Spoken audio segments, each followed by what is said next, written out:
my end and chuck me a few bricks out, please. So now we've done the front, the face work, just pulled the boards back.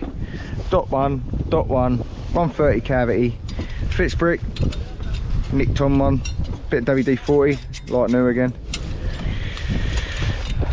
And we've only got 2 courses and that's it, 2 course of block. There's no vents and nothing, so we've only got to worry about the rat holes and that's it through this wall.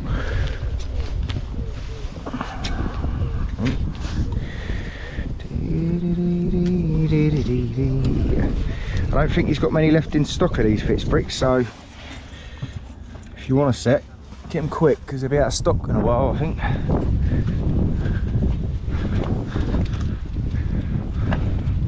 Well worth it.